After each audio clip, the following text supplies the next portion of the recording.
वफादार बराबर का हकदार नहीं समझा जाएगा। ये मुल्क अपना जाएगा। ये वफादार बराबर का हकदार नहीं समझा जाएगा। ये मुल्क अपना जाएगा।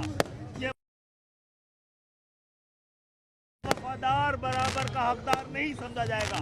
ये मुल्क अपना जाएगा। ये वफादार बराबर का हकदार नहीं समझा जाएगा। ये मुल्क अपना जाएगा। ये वफादार बराबर का हकदार नहीं समझा जाएगा। ये मुल्क अपना जाएगा। ये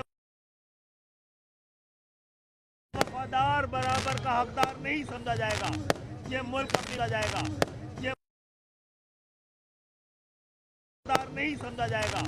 ये मुल्क अपनी मंजिल तक नहीं पहुंच पाएगा। Thank you.